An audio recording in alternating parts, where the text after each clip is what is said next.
I read that you were a nightlife promoter in New York City back in the day. I was a nightlife promoter. I was a nightlife owner. Nice. You had Raven, right? I had Raven, Madam Wong's, and Red Egg. Very nice. This is way before your time. How old are you? I'm 23. Just turned 23. Yeah, this is way before your time. Yeah. Wolf, how old are you? I'm 29. Yeah, this is way before your time either. Yeah, in 2010, 11. So you started out promoting, and then you just opened your own venues, opened your own. Yeah, clubs? so I started off doing parties Right.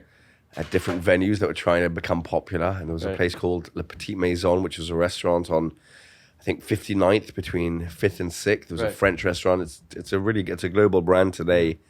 And they were trying to kind of bring attention to it. So they asked me to throw a Saturday night party.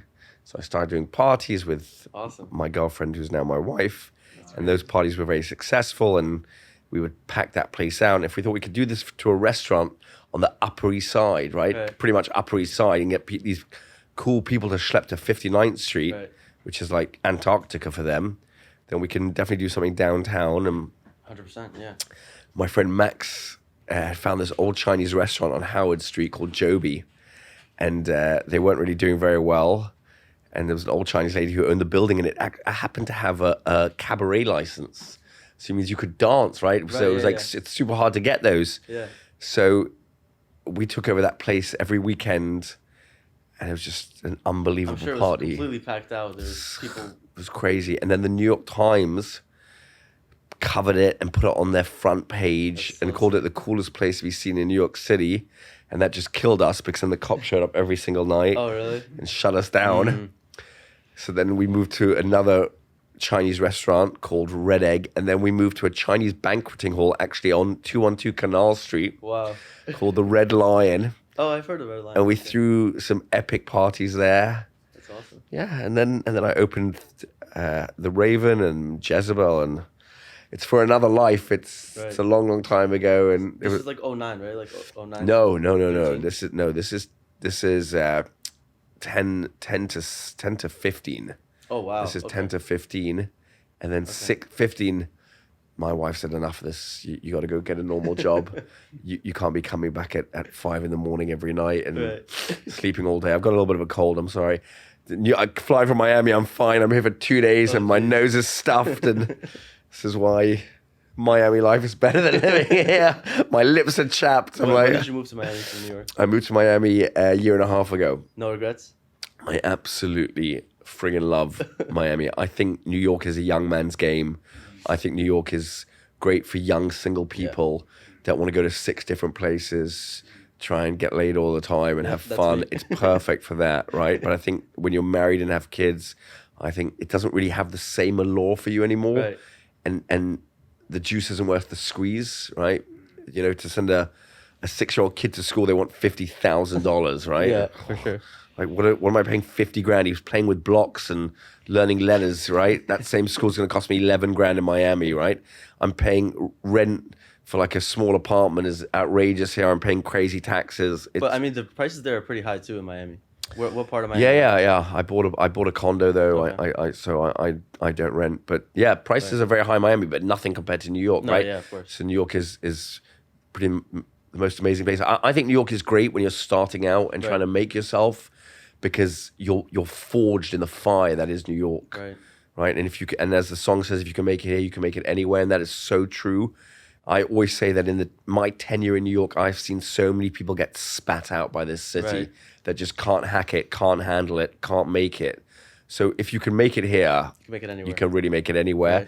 Right. And you need a lot of luck, charm, gumption, balls, ambition, drive, luck again to be able to survive here. So I did it. I did New York for 20 years. I think I did it really, really well. I think I left an indelible mark on this city. And then when COVID came along, I said, okay, goodbye, cold New York. Here we go, sunny, beautiful Florida, Miami. And haven't looked back since. Amazing. I'm here once a month anyway for about a week, and then I'm awesome. I'm on the road. That's awesome. And on that note, let's start. Okay. I thought we started. We did start, but now we'll start the business stuff. So, welcome back to the Discovering Commercial Real Estate podcast.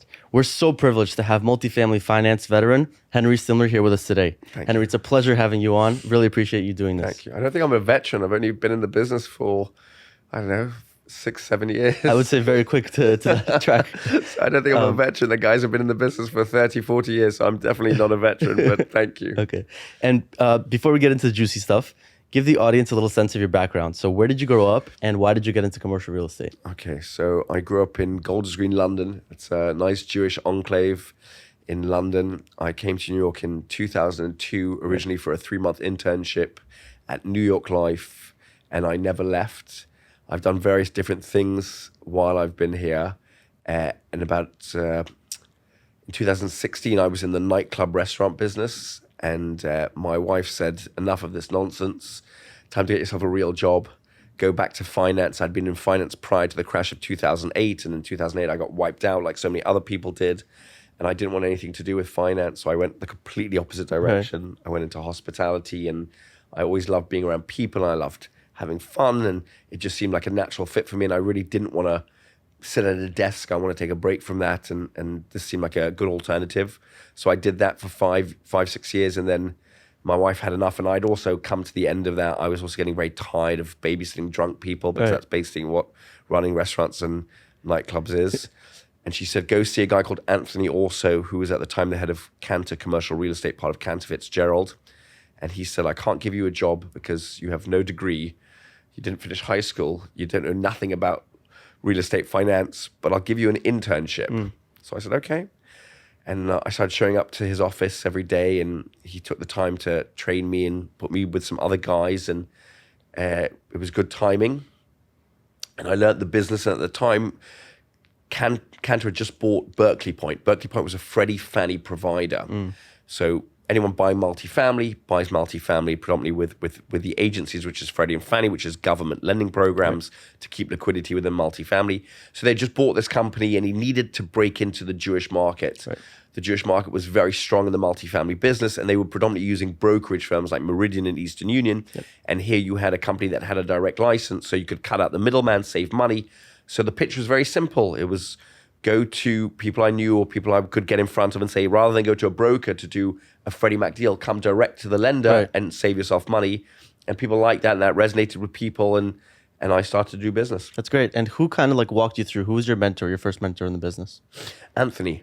Anthony was my first mentor in the business. Anthony was kind enough to take the time to not just teach me, but also come to meetings. And I schlepped Anthony all over this great country of ours to a lot of meetings that nothing came of them.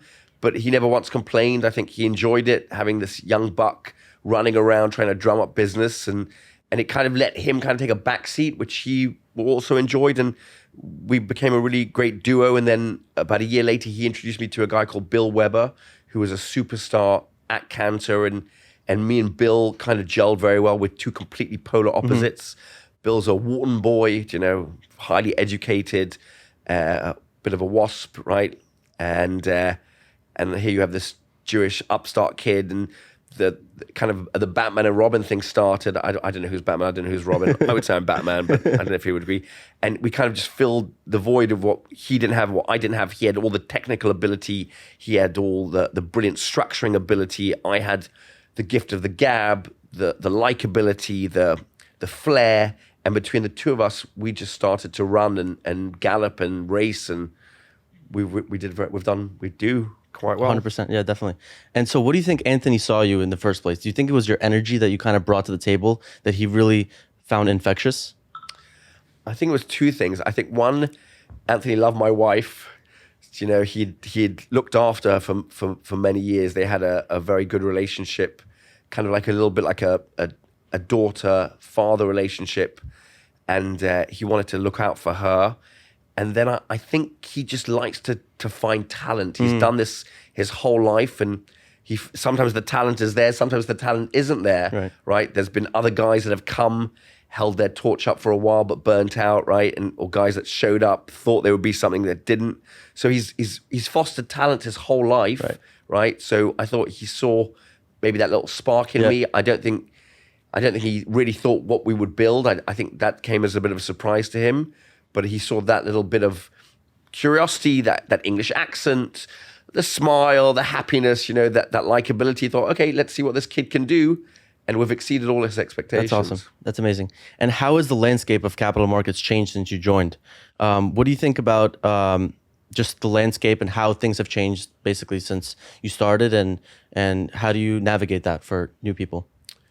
The landscape has changed tremendously, right? So it went from when I first started in 16, 17, being a very niche business to like today as being everybody is in the multifamily space, right? It's the asset class of I think of this generation. It's so in vogue. If you look at what's happened to retail and office and malls, like so everything has become difficult. Multifamily is just so strong. Everybody needs a bed. Everybody needs somewhere to lay their head at night. Everybody needs a home. So it's just gone from strength to strength, while all the other asset classes have struggled. Online retail has kind of hurt, I wouldn't say killed brick and mortar retail, but it's hurt retail. Malls, which as a kid was just the epicenter of your young life, is no longer the epicenter of your young life. Every kid growing up in the 80s and 90s hung out in the mall. That I don't think that happens today. Hotels, obviously COVID. So multifamily has just exploded. The different ways to build a cap stack within multifamily has exploded. There's so many creative and unique people within the multifamily business, both on the debt, the equity. There's just so many groups involved. There's such a wide net of lenders. It's a very exciting space. Right. And with the explosion of multifamily, there's more competition. So what can a broker do nowadays to stand out? Oh, I love that question. That's such a great question. So I believe don't wait for someone to bring you a deal, right? Don't stand there with a catcher's mitt and say, I'm just hanging around, and if my guy wins a deal, then I'll be here for him. That's nonsense. Don't do that. Go and find a way to drive revenue to your clients. Go and find a way to get deals done by being in the middle. And I think me and Bill kind of pioneered that movement. We weren't just going to sit and wait for guys to bring us deals. We were going to go out there and find ways to bring deals to our clients, be it by matchmaking, connecting sellers and buyers, connecting brokers, mining the platform, finding opportunities. We are so active in driving revenue. It's crazy. And it's been a huge boom for us because by driving revenue to our clients, we've managed to do so much business for them. And it endears you to your clients. If you go out so I'll give you an example. 5 years ago, I sold a deal. Harbor Group had a deal called the Mayflower. It was a deal they owned in Norfolk, Virginia. It's a high rise. It's a tower. They were looking to sell it. I brought it to another client, David Lind, from the Lind Group from San Antonio. We financed it. Lind did the value add. They crushed it. We got the listing agreement this morning from David. David's come back to us now to sell it to somebody else 5 years later. Wow. And I know a guy that has a 1031 that I haven't yet done business with. I'm going to give it to him. Okay. I'm going to endear myself to him. He's going to owe me because he's got 3 days to identify, and this is a great deal. So now I'm going to get him wedded to me by bringing him this deal. So I've made Harbor Group happy 5 years ago, made David Lind happy, and now I'm going to get another client from one deal 3 times. And then in 5 years' time, please God, I'll sell it again to somebody else. That's so awesome. So it's the gift that keeps on giving. Amazing. And you work all day with people deploying billions of dollars a year annually into multifamily assets. Describe what you believe to be the thought process behind deploying so much capital with so much conviction. Again, the fundamentals of multi cannot be beat. Right. Everybody needs a home. We have an exploding population. We have a huge demand for apartments. We have a crazy migration that we haven't seen since the Great Depression of 1929.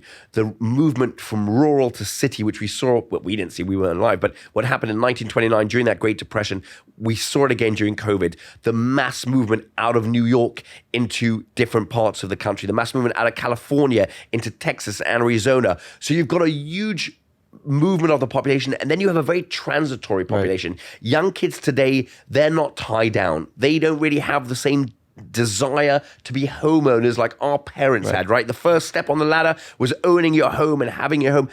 Millennials don't really have that today. Yeah. They want to be much more transient. They want to up and move, up and go. So it's just a fantastic asset class that's just not going away anytime soon, because I can't see the move go back to home owning and owning a condo and owning a house.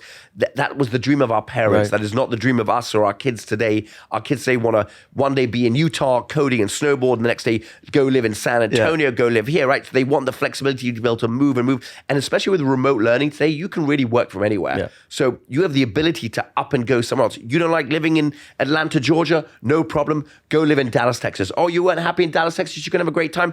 Go live in San Diego. So there's so many options, so many things you can do. Everything is online. Everything, you can view your apartment online. It's just such an easy business to do. I think this business is going to be around for a long time. I can't see any huge disruption coming to the multifamily space. 100%. And what kind of lifestyle do you prefer? Do you prefer the jumping around between states, or do you prefer to stay in one kind of area? So for me, when I was growing up in New York, I constantly moved around, right? So when I first came, I lived on 92nd and 2nd in a 5-story walk-up on the 5th floor on an air mattress in my friend's apartment that had a landing. Had no money, ate cup of noodle soup, sat in my underwear on a Vonage phone and made cold calls and tried and drum up some business. Made a little bit of money, moved to 65th and Madison. Lost a little bit of money, moved to FiDi. Made a little bit of money, moved to Tribeca. Right. Made a little bit more money, moved to Miami. You know, so while I own in Miami and I own the Hamptons, I'm never really wedded to one place. You never know. Me and my wife, we're gypsies. We like to move. It's fun. You get to, I don't know if we'll end up in Miami. We'll stay a couple of years in Miami and then we'll try something else. And maybe go to Palm Beach. You know, I don't know what the future holds, but I'm not wedded to one place, no. Great, got it, understood. And so I want to ask about the current landscape of how your clients are thinking. So your clients today, if they're picking up a core asset, are they getting a long-term fixed rate, or are they getting a floating rate loan with a rate cap? Okay, that's a very good question. So first of all, let's just deal with one misnomer that deals are not getting done. That is patently false. Deals are getting done every single day. We closed 2 deals last week. One was $400 million and the other one was $70 million. We have a deal closing tomorrow, Wednesday's tomorrow, right? $100 million. We're closing on Wednesday. So deals are getting done. We're signing up deals. And the way to get deals done today is to be creative, right? You can't just be a paper pusher. You need to think outside the box. You need to be very unique in how you're going to structure, how you're going to build a cap stack. So let's just talk through the question. If they're buying a core asset, what kind of debt are they putting on it? So I don't know if you've heard, but Fannie have just come out with a very competitive 5-year fixed rate program. So you have 5 years of fixed rate money, 3 years of yield maintenance, and then open to prepay in year 4. So everyone knows that we're in a rising interest rate environment. Interest rates have been historically low. We've had 6 rate hikes. Then the Fed is trying to slow the freight train that is inflation. I don't believe they're going to stop anytime soon because it's working. Why stop doing something? Why take the foot off the neck if things are working? So I believe you'll see another rate hike in December, another one in February. You're going to continue to see rate hikes, and then you're going to level off towards the end of the year. So a lot of my clients don't want to waste money on buying a rate cap, right? Because you're just flushing money down the toilet. You're buying a rate cap, you're never going to recoup that money. Rather, they want to do 5-year fixed rate money. So the 5-year lenders are very in vogue right now. So that's NYCB, that's Greystone's 5-year program. And now, because Fannie has seen NYCB's dominance and Greystone's dominance, they've come out with their own 5-year program that we're going to do a ton of right now. We're going to just write a lot of that. Now, if you're buying a transitory asset, if you believe that there's a lot of meat on the bone and there's a lot of upside and you want to be flexible, then you would also do a floating rate loan, but you would have buy the cap. But I don't think anyone today really wants to spend money on these insane caps. Right. So I'm not one pushing floating rate loans because I believe you're going to buy, especially on bigger deals, and we tend to do bigger deals. $100 million deal, that cap is going to cost you $6, $7, $8 million. Right. That's a fortune of money. So it's more for like distressed assets, someone that wants to flip something. I would think you want to do floating rate money if you think there's massive upside. Right. It's a 1-year, 9-month hold, then you don't want to lock in because you want to be able to go to the well. So let's say someone's buying something in New York City, right? Let's say they're buying something that's very old, that they can put in a ton of money, move tenants out, bring in new tenants. That is where I would use the opportunity to do floating rate loan, because rents in New York aren't slowing down. Right. They're still climbing. New York is on fire, while rents in a lot of the other markets that have been on fire for such a long time are kind of peaked and slowed down. So Tampa, which saw 19-20% rent growth, that's gone today. Yep. So it depends where you are, is the type of debt you're going to put on. So it's no one thing defines it. It's market conditions, property. There's a million things that go into deciding what is the best execution Understood. for you. Got it. And I watched your Ecor 22 panel where you had a point about inflation not coming down even with the aggressive rate hikes. What's your perspective on the inflationary environment coming into 2023 and beyond? Well, I think when you have two incredibly irresponsible governments, both the Trump administration and the Obama administration, giving out money to everybody, right, with no oversight at all. I've got a company that my wife is the company secretary, and I got a letter from the government saying if you don't fire Jana Stimler, we'll give you $27,000 of a forgivable loan. That's so crazy, right? And I had just one employee. People out there had 50, 60 great employees. They just gave money out to everybody. So they pumped this economy with so much money. We're flush with liquidity, and just they have to suck the air out of this economy. And they're trying to do it without causing a recession. And they're not, because if you look at the job growth numbers, they were spectacular. You look at inflation, it is coming down. I think the Fed have to continue to keep raising interest rates because they have to not destroy, God forbid, but they have to slow two things. The single-family home business, which they've done very successfully, and the stock market, which they've done very successfully. Yeah. So I don't think they stop anytime soon. I think they keep going to curb inflation, to bring prices down, and hopefully they'll be successful without a massive crash or a bump. But I think you're still going to see a lot of people get very badly hurt in 2023. Got it. And in regards to your business of brokerage, what are some of your unconventional ways to generate leads for yourself? Oh, there's so many different things that I've done that are a little bit out there. I love the story because I kind of think it's just a good story and just shows how you have to be in life. So a few years ago, Newmark had a portfolio called the Aragon portfolio. Cipriani? What's that? Yeah, you've heard the story. Yeah, I think it's the good story, so I'm going to just repeat that story. So wow, you really have done your homework. So there was a bidder on that portfolio called Pat Carroll, and he was the bridesmaid on the portfolio. Ultimately, the portfolio went to Harbor Group. We financed it for over $1 billion. It was a wonderful trip. I love doing that deal. There's no rush like doing a $2 billion deal. It's just freaking insane, and just the peaks and troughs and the highs and the lows, and just holding it all together. And my colleagues, you can find them in the fetal position when things aren't going well, and I'm a firm believer that everything's going to be fine. I'm like, chill out, it's all going to work out. Anyway, so we did the deal closed, hurrah, well done. And I wanted to find this guy, and it was very hard to track him down. And I started following him on social media. And I think social media is kind of like a window into someone's life. And it's not a true window, but it's definitely a window of where they are. And I saw that he was flying into New York on his private plane and going to dinner at Cipriani's. And I got dressed. I was in bed that day. I was sick. And I think it was February. And I said to my wife, I'm going to go hijack this guy. And I walked up to his table, pulled up a chair, sat down next to him and said, "Hi, I'm Henry Stimler. We need to be doing business together." And he looked at me at first kind of inquisitively, and then I explained, and he liked it. And he found it quite entertaining that this guy just ambushed him at dinner with friends. But then it took me a year, right? It wasn't like, "Oh yeah, I'm going to give you the business. You've got it."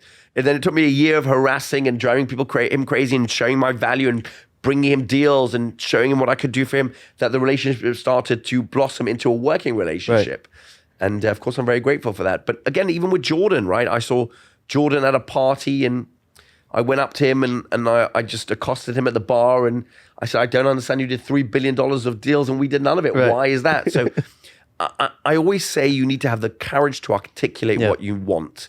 So if you see someone across the room and you want to do business with that guy, you got to go talk to that guy, right? And you got to kind of stand out and say in his mind and not just be another guy. And I don't know, I think I have a great advantage, which we can't deny. The English accent is so helpful, right? But even without an English accent, you've just got to kind of stand out and leave an indelible mark on the guy that he's gonna give you business. But if you don't follow up, it's all for naught. If you go to a conference and you take 50 cards and you don't follow up with any of those people, you've just wasted your time and your money.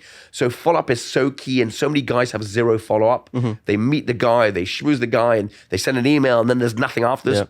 If I want to do business with you, I'm going to harass you. I'm going to chase you to the end of the earth to do business with you, and I'm not going to leave you alone till you're going to capitulate. Right. Till you're just going to say, oh, screw it. I'm just going to give this guy business so he leaves me alone. Right. So the main two keys that I'm getting from this is that you have to go up wherever the biggest whale in the room is. You have to go straight up to them, have the balls to just go up to them and follow up with them and annoy them until they give you their business. I think it's very much like chasing a beautiful woman, right? Right. So the same kind of way you would trying to get laid, right? Yeah. You see a beautiful woman in the bar. If you hesitate, you're dead, right? Yep. Because then all the thoughts start to Gotta creep go in right your away. head. You got to go straight up for her. And Yep. many times that beautiful woman hasn't really been approached. So she's kind everyone's scared. Everyone's scared someone's there. And then if she's kind of dismissive of you, you've got to just chase till you wear her down. Right. And 9 times out of 10, you're going to wear her down, right? Is it true that in situations like this where there's a huge whale, it's kind of like everyone is scared to do it, so nobody really does it? So the people that actually do it are completely out of bullish on strategy. Yeah, I was at a party for Art Basel, and Madonna was at the party. I went to the YSL party, and no one was talking to Everyone was Madonna. scared. Everyone was scared, and I thought, you know what? I'm not scared. She's just another person. Right. I went to talk to her, so just don't be scared. People they're always very nervous, and they get in their head. And yeah, rejection is scary, and being rejected is not nice and hurtful, but big deal. Yeah. Big deal. Someone's going to tell you to bugger off. So what? 100%, definitely. And how much of this business comes down to understanding people and how much of it comes down to understanding the asset? Would you say it's an even mix between these two that makes a good broker? So I'm very lucky that I've got my partner who is just a brilliant structuring genius. So while I know every facet of the deal and I know every nuance of every product, my strong suit is making the connection, fostering that relationship, building that relationship, making the client trust and believe in me and us. But I would say that Bill really shines when it comes to building the stack, putting it together, talking to lenders. I've seen Bill on the phone to Blackstone telling them how to write their term sheets. I've seen Bill on the phone to insurance guys and underwriters and just leading them through and just making the argument of where they're wrong, right? So this lender is coming up short on dollars, Bill's going to build his own spreadsheet, figure out and just show them where you've made that mistake and literally humble them. And it's just a beautiful sight to see. I'm not going to pretend to say, I can do that. I can't do that. The day I open a spreadsheet is a bad day for the whole world. That's not my value add. So we've got a yin and yang that really, really works. So I'm the people person. He's the technically gifted, brilliant structurist. I've also got Ari, who's a phenomenal workhorse who just puts in the work because there's a million details that goes in. I always say that the cavern from signing up a deal to closing a deal is as wide as the Grand Canyon. There are so many pitfalls. So you need everybody to be pulling in the same direction. So you've got me, Bill, Ari, all of us are together in that boat and we're all rowing in the same direction. All of us bring our different skill sets to the party to get it done. We all have things that the other one doesn't. So if I was with another two guys that were full of personality and full of piss and vinegar, that wouldn't be so great, right? We'd both be vying for the spotlight. They let me have the spotlight. They let me be me, and I let them be them, and it really works. So you complement each other's strengths and weaknesses. Yeah. And I think it's great to always work with a team and to work with partners. You don't want to be a lone ranger. You want to work with Toto and other guys. So you want to have a team. They support you. They help you, and that's really important to find people that plug the holes that you have. 100%. And what idea do you believe, whether grounded in data or intuition, that many people you respect disagree with you on? What do I believe that many people? I believe that anything is possible.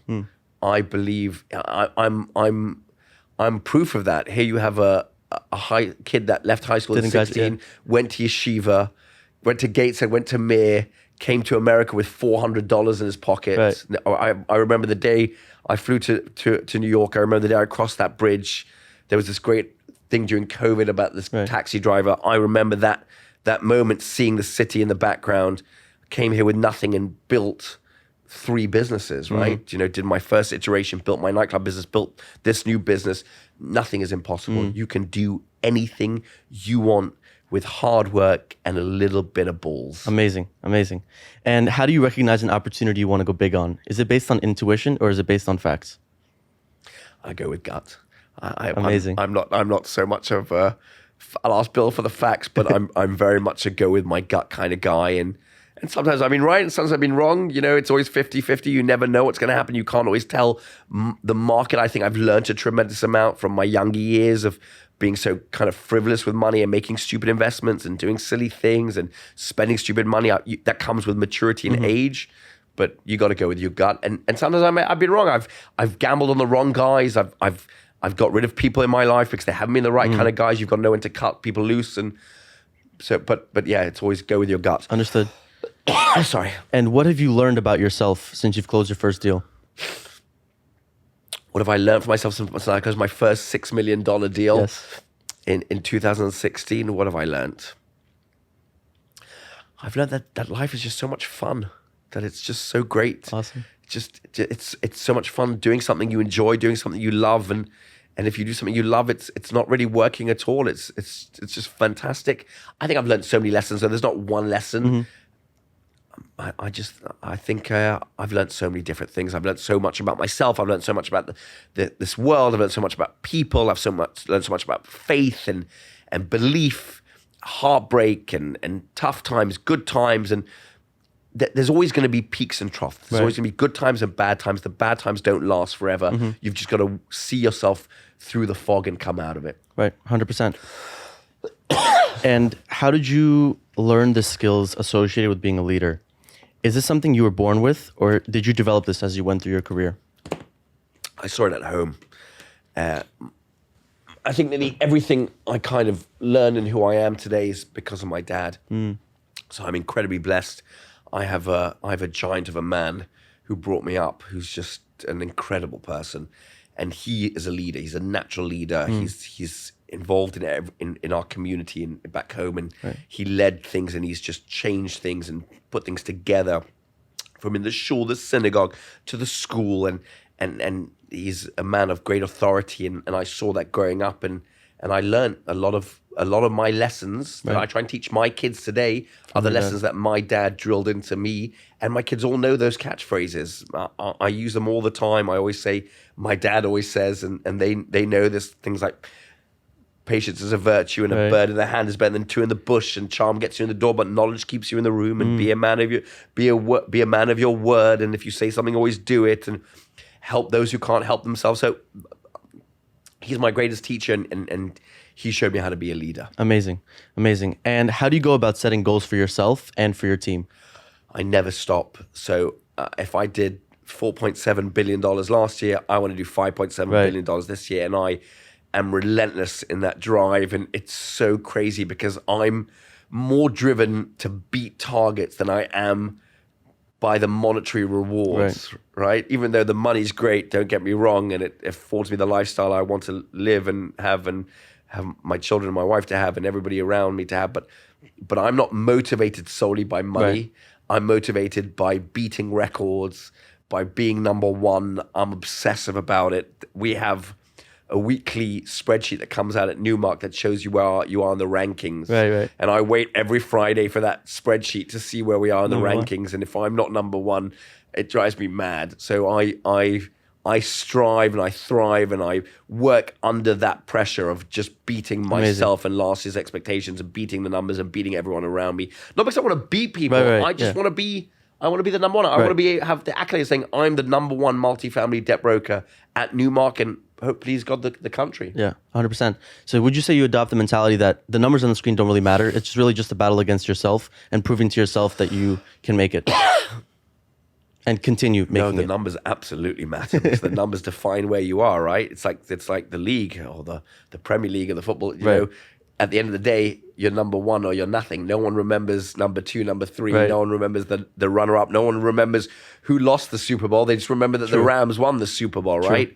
So I want to win. Got it. And I'm not obsessed with winning. It's not winning that I want to be at the top of the mountain. I want to be at the pinnacle. I want to be in and around the conversation as one of the greats in this business. And I've just started. I've got a long, long way to go. You know, they talk about people, my peers, with bated breath. I'd like to one day be spoken about in the same manner with that kind of, wow, this kid really did something. He came and he built up a business, and he built up a name, and he built up a reputation, and he did great things with the money he was afforded and given. the team he was given. So I want to build a legacy. That's amazing. That's so inspiring. And what do you look for in a new hire? I just hired a kid who I think is going to be an absolute thoroughbred. And I get a lot of kids come to me, and my phone is always open. I'm always happy to meet. I'm always happy to try and help out. But the guys I want on my team, I want them to have that I want them to have a mix of killer ability, incredible work ethic, great organization, and likability. And I think the last thing, the likability, is so key in a business where there's nothing proprietary, where you do the same thing as all your competitors do. You need to find something to stand out. And that likability factor is so big.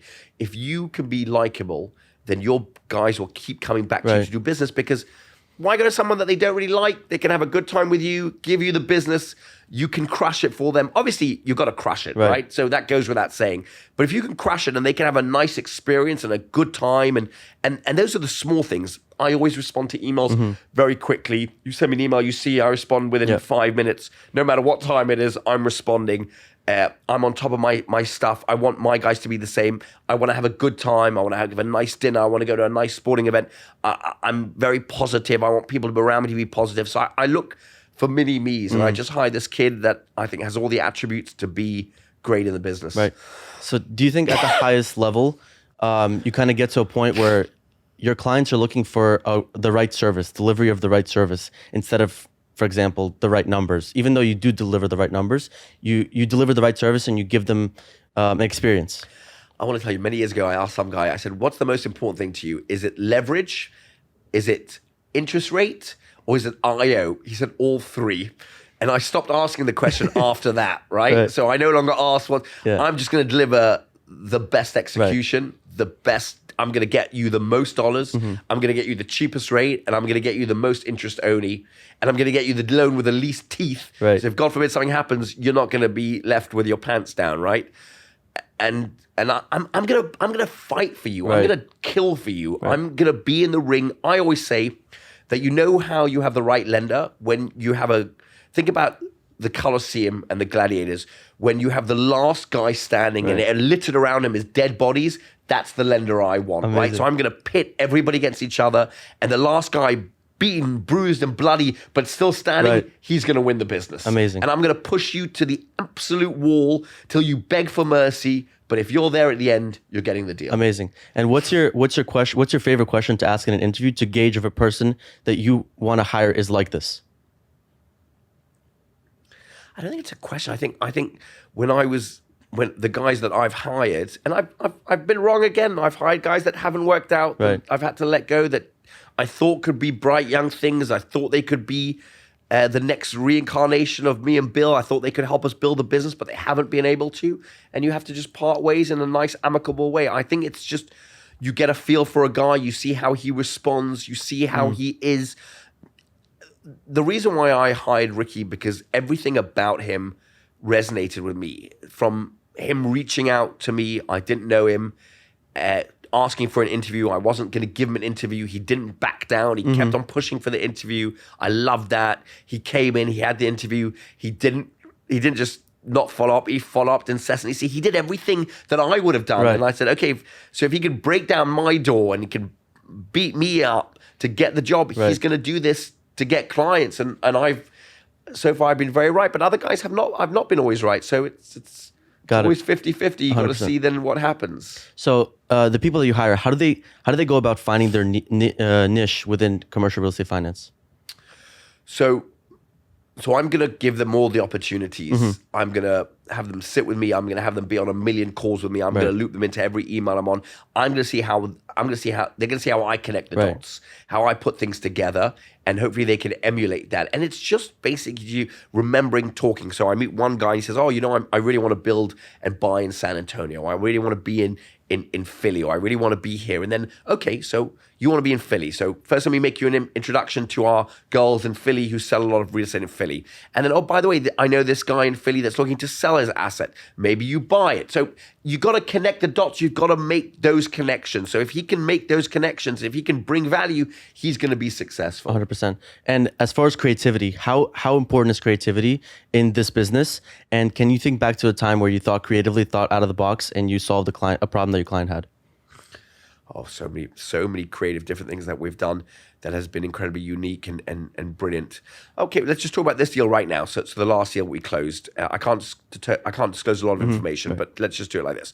So guys buying a little under 3,000 units in high interest rate environment, tremendous deal, owned by the same family for many, many years. So there's a ton of upside. Long-term owners tend to get a little bit complacent and tend to kind of just let it tick over. Right. So I always find great upside from buying from guys that have owned assets for 20, 30 years, because it's just kind of in the past. Stable, it's like it's like a son that's growing up and you're not really that involved in it.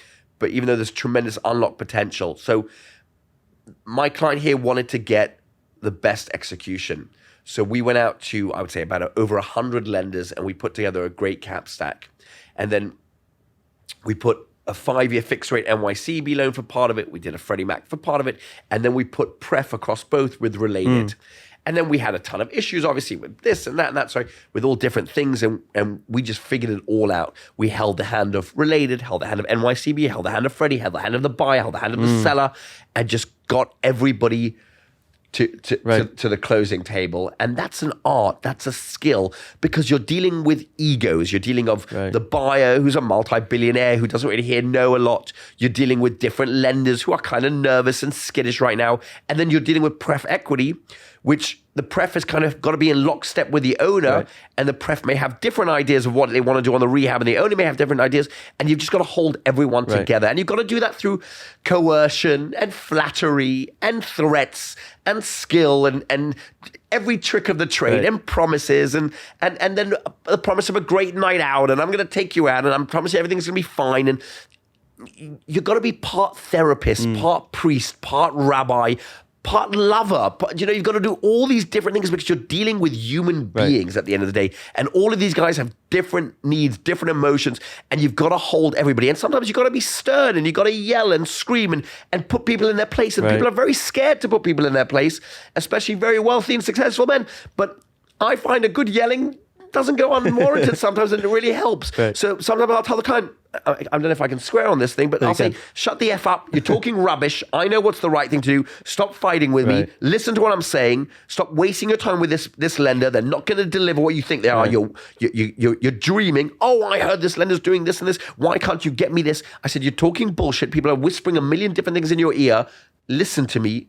Be quiet. I'm going to help you. I'm going to steer you right. Trust me. 100%.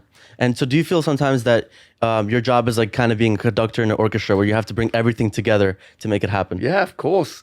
I love that analogy. I'm going to use that. I've never actually thought about that, but you're absolutely, but I think in your life, you're a conductor of your own symphony, right? So yeah, I as I said, here you are part-time therapist, part-time friend, part-time confidant, part-time business partner, part-time advisor. You're wearing a million different hats, and you have to know which hat to put on for certain people.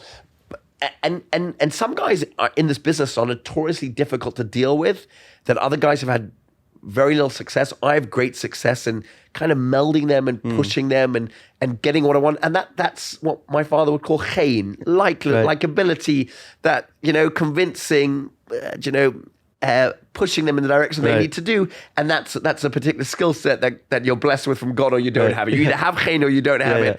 And I have an abundance of it, and people kind of, they'll take it from me. They'll listen to the shouting, they'll smile, they'll say, okay, with a cheeky, I've got a cheeky grin, and they'll say, okay, let's do it. Let's follow you. Definitely. I'll listen to what you're saying. And in what situations in business do you listen to your gut and intuition more than you'd use logic and reasoning? So again, we both have the angel and the devil on our shoulder, right? So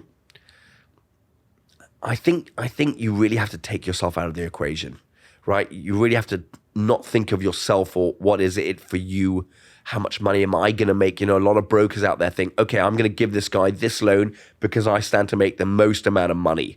And that's just not a way to build a business. So you have to take yourself out of the equation. It's not about you. It's about delivering the best execution for your client. And let's say if I go to NYCB, which is not in-house, I got to pay Meridian, I got to pay these guys, I got to pay that guy. I'm not going to make a lot of money, but it's the best solution. You got to do that. Don't think short-term, think long-term. It's never about the deal. It's about the person. It's about the client. Deals come and go. People stay around for a lot longer. So while your gut will tell you, well, I can make $1 million doing it, a Freddie Mac loan, and I get servicing, I get this. And if I go to a broker, a KKR Blackstone, I'm going to make $250,000. What a kick in the nuts that is. It doesn't matter.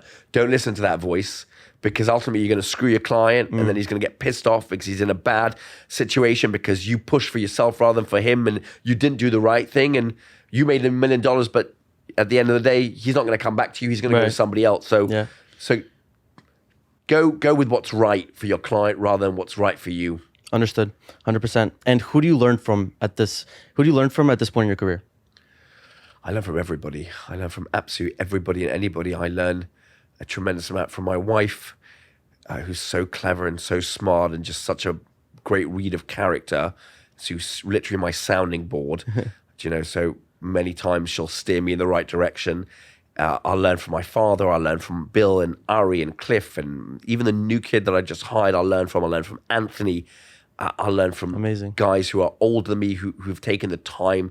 I had dinner yesterday with a guy called Chris Milner who heads Cantor Fitzgerald. He used to run BlackRock, and when I first started at Cantor, he used to have this big corner office. He's a big senior guy. Right. He's older. He's established. He's a rock star in the business. And I would just sit in his office and just annoy him, just to learn from him. And he had these 2 big plus chairs, and he would walk into his office at 9 o'clock to see me sitting there with a list of questions, and he'd have this rude smile on his face. But he took the time to answer me and explain things to me and help me, and I'm forever grateful for that tutelage. And I took him out for a very expensive dinner yesterday, and he, some wine and all that nonsense and everything, and those guys who just took the time to teach you, they're just so important and so great. And my father always says, someone took the time to teach you, take the time to teach others. And I take that very much to heart. And I've got an open door, and I've got an open phone, and anybody that needs help or wants advice, I'm going to pay it forward. Right, 100%. And what drives you nowadays? Is it money, personal achievement, family, or philanthropy? And when would you say you've succeeded? You've never succeeded, right? You've never succeeded. Lifelong journey. It's a lifelong journey. It's never over, right? Because if you've succeeded in one, you're ultimately going to fail in another. So you can be a great businessman, but a bad father. And you're always torn between both, because you want to be there for your beautiful kids, but you also have to go on the road and you have to go see this client. And you want to give them a great life, but you don't want to give them too much so they don't become entitled. You've got to thread that you've got to walk that tightrope. So I don't think I'm ever done, right? So I'm going to keep on going. And what do I want to do? I want to be in the same place as my peers are. I want to be at the top of the mountain, but not at the top. I want to keep on going up, and I want to build a legacy, and I want to be spoken about in a good way, and I want to build a good legacy, and I want to leave behind a good leftovers, right? I want to build a good life. I want to help people. I want to be a good person. I want to do good things with my money. I want to be God's postman on earth. Amazing. That's amazing. And I have my last question to wrap it up, Henry. What advice would you give your 22-year-old self about life, business, and relationships? Okay, so let's break down all of them. And I've been lucky in all 3, thank God. So I think I can speak about these things. So let's talk about life. You never know where life is going to take you, right? I grew up an Orthodox Jewish boy in Golders Green. In a class of 43, only one guy left Golders Green, and that was myself. The other 42 kids are still living in either London or Israel, and they just followed the path that was set out for them. Make your own path. Strive to leave your own mark on this great place. Don't follow the herd. Do your own thing. That's life. In work, you can have tons of talent, but if you don't work hard, it's all for naught. You need to have a work ethic. You need to get things done. You need to be able to deal with the tough times, not bury your head in the sand, curl up into a ball. You have to be able to deliver bad news. So many guys just can't deliver it. They're scared. I deliver bad news all the time. things are not always going to work out. Yeah. It's just a fact of life. That's work. And then in relationships, if you're lucky enough to find your soulmate, your love of your life, that woman that just, or man, whatever, or just your partner that just you light up when you're with, don't let it go. I got so lucky. I found my girl when she was 22, I was 28. We ran riot in this city and we've just grown together. So find someone that you can grow together, as a couple, because then you kind of become one, right? So if you have someone that's grown already and you're still growing, you're not really on the same path, just grow together and just build a beautiful life together. Amazing. Henry, this has been so great. And I'm sure there's so much value out there that people can apply to their lives moving forward. Thank you so much. That was great. Thank you. That was super fun. Okay. All right. I've got to go to Harlem. I'll see you guys later. See ya.